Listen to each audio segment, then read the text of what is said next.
Bonus level up perks is my absolute favorite homebrew out of all the hundreds of homebrews that I have. This one is my favorite. I love giving out bonus perks. If you don't know what they are, super quick version is whenever your players level up, they get a bonus perk handmade by you, the Dungeon Master. Of course, this can be a collaboration. You talk to your players, you find out what they are, but when you give out bonus perks like this, you give bonus rewards on top of what the book says in their character sheet that they get at second level. I get this. Okay, cool, but you also get this. I've already gone on full rants in previous videos that you can check down in the description below about how just having that, just giving that little carrot on a stick, the players know you're gonna give them something, however big or small it is. We'll get into that too. But they start to role play more. They start to show and think of what they wanna see from their character, because if they start to show you that as a Dungeon Master, then you give them a literal reward, whether it's mechanics in combat or mechanics outside of combat or some sort of role play thing. But from personal experience, just having this system at your table inspires players to think about the future of their character and where they want to go with this. But like in all those other videos, I read through the comments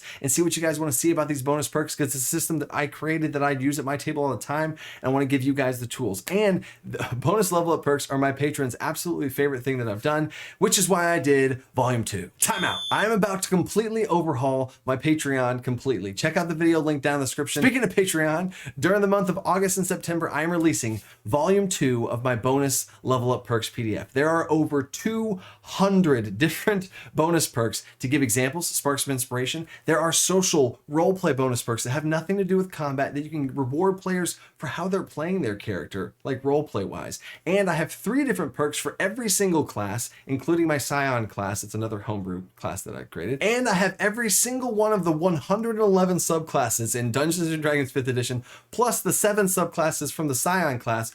There are over 200 perks in this thing. It is absolutely crazy. It was my patron's favorite thing, and I'm bringing it out there for one last time before I completely overhaul my Patreon in a big way. So buckle up, because that's gonna be coming out soon, but I really listen to you guys. My community, of everyone who's watching this video, my patrons, for all the people that support me to be able to chase after this dream of mine.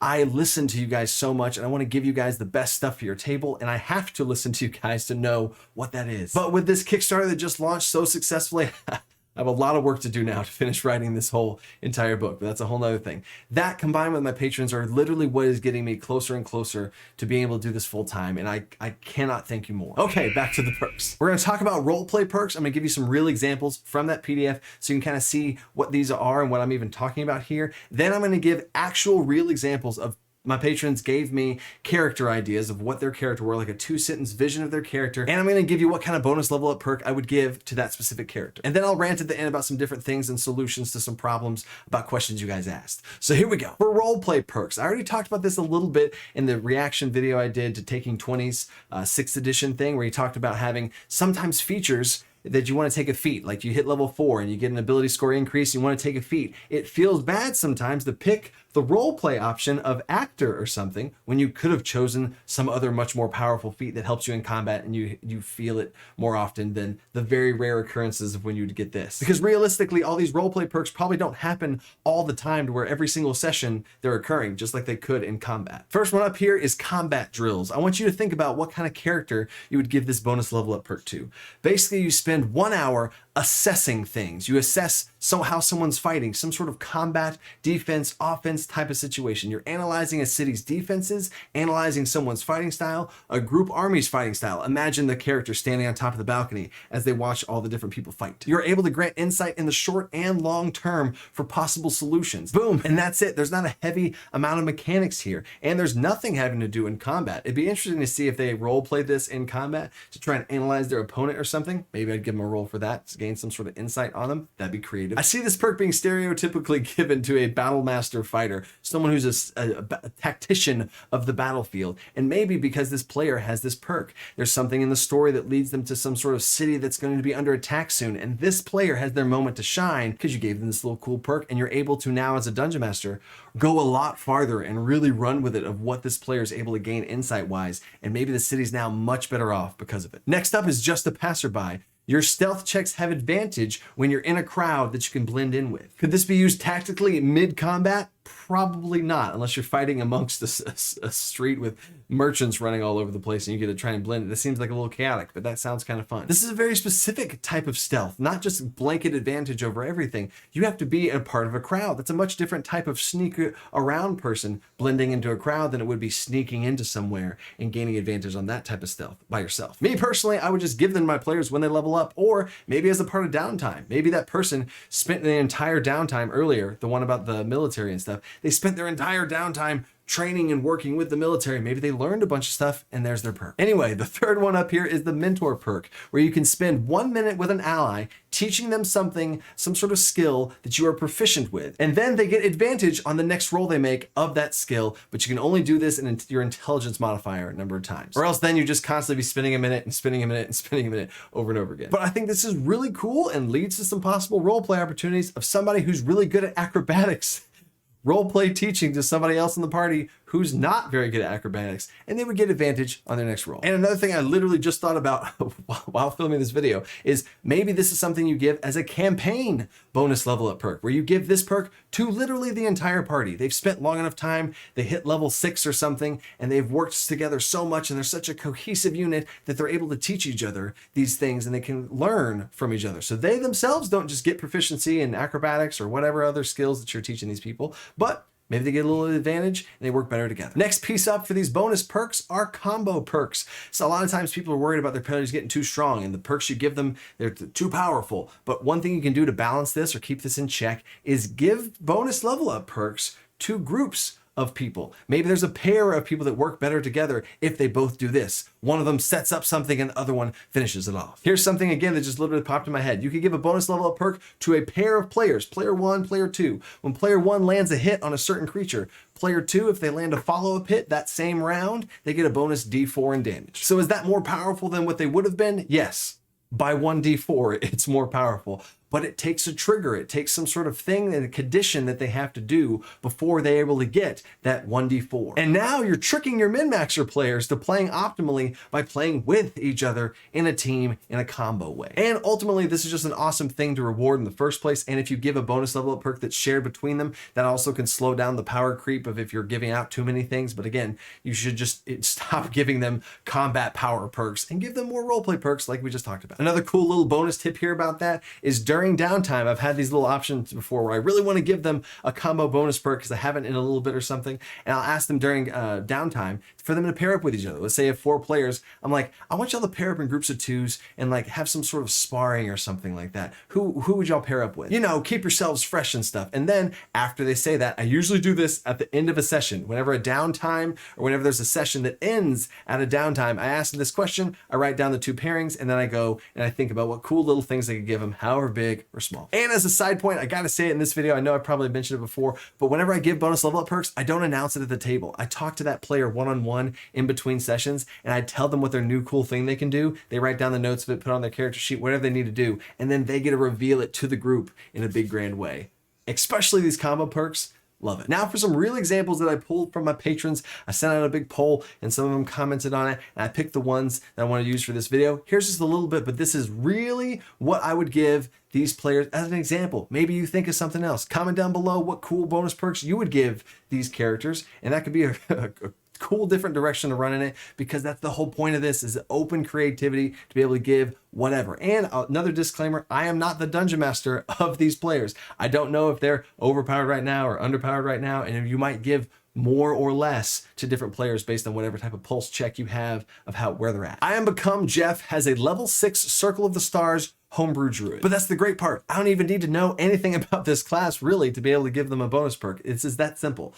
But this character wants to be able to harness the power of the cosmos to support her allies. And to throw this in there too, she also wants to be able to find others like her that also get powers from the stars. So here we go. I would give this player a long-term bonus level up perk, something that they have to work for a little bit, a quest line. How awesome is that? Giving them something that ties into not necessarily their backstory, but their goals. Giving a specific quest to a person, one of the characters of the group, to be able to have a quest line that they have to channel the stars at night. And maybe at night, if they look into the stars, there's a certain star that's glowing and pinging and pulsing to them, but nobody else sees that pulse, only them. And if they choose to follow this path, what's there? Who's there? Does this a complete side quest? Does it tie back into the main storyline? What's going on? But for a more mechanics focused thing, you could have it be where anytime they deal radiant damage, they can spend a charge. Let's just say they have proficiency bonus amount of charges in this to give advantage to the next attack roll that hits that target. This basically turns any radiant spell into a guiding bolt type situation. You cast Moonbeam, you spend a charge, and you are now glowing and radiating like the guiding bolt spell would have, the cool little advantage on the next attack roll. You can grant this on anything that puts radiant, holy, not necessarily holy, I guess, moonlight, starlight onto these targets. Next up is from Command Thor. They have a level 11 rogue that is a big fan of throwing daggers and wants to increase their overall flavor and capabilities with them. Now level 11 is pretty up there, so you can kind of really go with it, especially as the players level up more. So maybe I'm throwing out two different ideas here. One is whenever you land an attack with a throwing dagger, you have advantage on your next melee strike. So this kind of gives them a little bit more dynamic gameplay, that where they're not just like throwing a dagger. They could throw a dagger, and then you're almost inspiring the homebrews you give them, inspire these gameplay types where they actually have more fun playing their character in these more optimal ways that you're tricking them into doing, because it's more fun than just throw.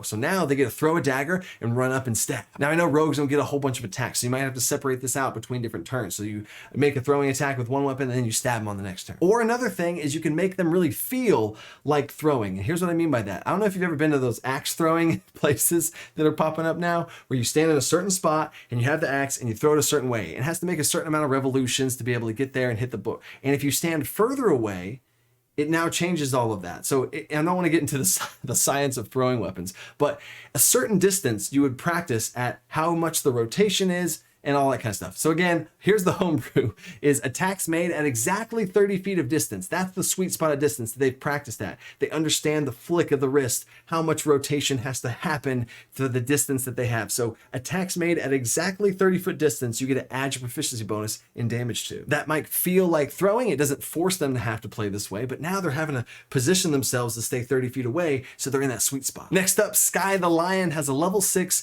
Kenku. Love the Kenkus. Way of the Shadow Monk. They want more shadow magic and lean more heavily into being more bird-like. Now again, I'm not the DM of this group and I haven't talked to this player, but I assume that being more bird-like leans towards flying, which I'm always very careful with giving to players. You can't just have them flying around everywhere. But maybe a bonus level up perk would be they can levitate up to 15 feet while in shadows. Now when I say shadows, I don't just mean dim light, because then that would happen all over the place. I'm talking about really dark places, and you can kind of, as a dungeon master, navigate through this so they're not just able to do this all the time, because the part of the cool thing here is the shadows. You really got to play up the shadows. And if it's dim light, that's not a shadow. You got to actually be in the shadows. But to take this one step farther with a bonus level up perk, maybe if the player really likes this playstyle, they like this being able to kind of mini fly in shadows, maybe at some point you give them a bonus level up perk when they get to level 11 or something, where they can fly in the shadows. But if any lights come on, they drop. Now this next one is a level 5 Air Dragonborn. I don't know what an Air Dragonborn is, but that sounds super awesome. And they're a lore bard. Their class fantasy that they want to chase after and accomplish is they want to be able to empower their inspiration with spell slots. This actually reminds me of a bard subclass that I made of a tattooing bard, where they actually, their inspiration is tattooing onto others, and they can imbue these tattoos with spells, and then the players can release those spells. So that's my own inspiration for this thing. So here it is. As an action, you expend both a bardic inspiration and a first level spell slot to imbue that player with some other player, one of the other party members, whatever. Imbue another party member with an actual spell. Of course, it has to be a first level spell that you can cast. That's part of the burning the spell slot. You also put a bardic inspiration all packed up into one. And now this player has this energy instead of just a bardic inspiration. They have an actual spell in them. Maybe they normally can't cast a spell. It's a barbarian or something. They never get to cast spells, but they can release this magic onto someone. Maybe it's a charm person spell, and the barbarian's about to go in there, and you can empower and inspire with a spell flavor something they can do. If you want to give more customization, maybe the player has to choose between casting the spell or using the bardic inspiration, or if you want to be super generous, or maybe an extension of later on, you upgrade these bonus level up perks. As they level up, they really like it and they want to keep going with it. Cool. Now you can take this same bonus level up perk I gave you back at level 6 or whatever they said, and now at level 8 or something, we'll use this barbarian with Charm Person again. They run in there, they use Charm Person. The person has to make a save based on the bard's spell save DC, and maybe they can roll the bardic inspiration die to lower the save that the target made, or in another scenario, if they empowered it with maybe a firebolt cantrip, something super simple. I don't know. Maybe they can add their bardic inspiration die to the cast of that firebolt. I would still make the bard expend a first level spell slot to be able to empower their allies in this way, but maybe a 11th or 12th or 15th level bonus level up perk makes them be able to empower their allies with their own cantrips. How cool is that? Now we're going into overtime here with a big question that I've seen asked in the comments and from my patrons. I wanted to answer it here is, what if your party doesn't give you anything? What if they don't give you things that they want for their bonus perks? Well, you got to teach them. You got to train them up in this way. They might not know what they want to do because they're not thinking about it. But then once you get them the ball rolling, once you have this at the table, once that person sees another player get a cool bonus level up perk and they saw what led to that. You know what I'm saying? Like they saw this player role playing this certain thing. They saw these two players role playing together what cool combo they want to work on. And the Dungeon Master, as a bonus level up perk, gave them a really cool combo move. They're now, other players are seeing this good example being rewarded and they're going to chase after that. And again, let's say they haven't done that yet. Give them options of things to choose from. I had a player that there was a druid in my big long campaign that I had. There was a druid that wanted to start using a bow, but then he also wanted to shapeshift, but then he was also casting spells. And I didn't really know what direction to give him a thing. So I was like, all right, for your character, would you like to be better at spell casting, better with your bow, or better with shapeshifting? And I gave them those 3 options, and they're like, oh, well, and I made them choose, and which one would you like? And I gave them a bonus level up perk based on that. And on that note too, that same player, let's just say he chose this option. The very next level, they wanted to do this, and the next level, they wanted to do this, and it ended up being the bonus level up perks weren't one-dimensionally pushing them in a certain direction. It was almost balancing them out between this really interesting triple multi-class thing that they were doing. Another tip here for Dungeon Masters is to watch your players. They will tell you what they want to do without literally telling you. Their actions will show. What are they doing in combat? What are they attempting to do and not able to do? What are they, like one of my players kept trying to tackle people. So guarantee you, he kept trying to tackle as these really clunky rules that I've now fully fleshed out about different grappling rules and different tackle rules and all that kind of stuff that I have fully fleshed out now. But I gave him, those rules came from a bonus level up perk that I gave this player because he kept freaking tackling things, and I wanted to give him an actual mechanic to be able to do that easier. So I really hope this helps. And if you've been inspired in any way, just from the things I've said and the few examples I've given, I think I gave somewhere around 8 or so examples of roleplay ones, actual character ones. I have over 200 bonus level up perks in the PDF. And if you get the volume 2 of the PDF in there's a coupon code for the volume 1 of the PDF that has over 160 bonus level up perks. And there's going to be a bundle available on the website as well. If you've never seen any of this and you just want it all in one setting, it's going to be, what would that, almost 400. There's probably going to break 400. I don't know. About 400 bonus level up perks that I get across all classes, all subclasses, roleplay, general. There's so many things that any class could take and run with. An example of the campaign I'm currently running, I have a wizard that really, really likes nature spells. So I'm looking at the druid. And if I was to have this bonus level, which I guess I do have it, made the thing, but I would go to the druid class. Look at the druid class. What cool things do the druid class have in their bonus level up perks that I could give to this wizard to make them accomplish their class fantasy of what they're going for. So again, stay tuned to all of that stuff. I got big updates coming on Patreon. I'm trying to give you guys more and more stuff. This update in September is going to blow your minds. It's going to be huge. I'm kind of nervous about it, but I think it's going to be amazing. So until next time, stay creative. Think outside that box. Peace.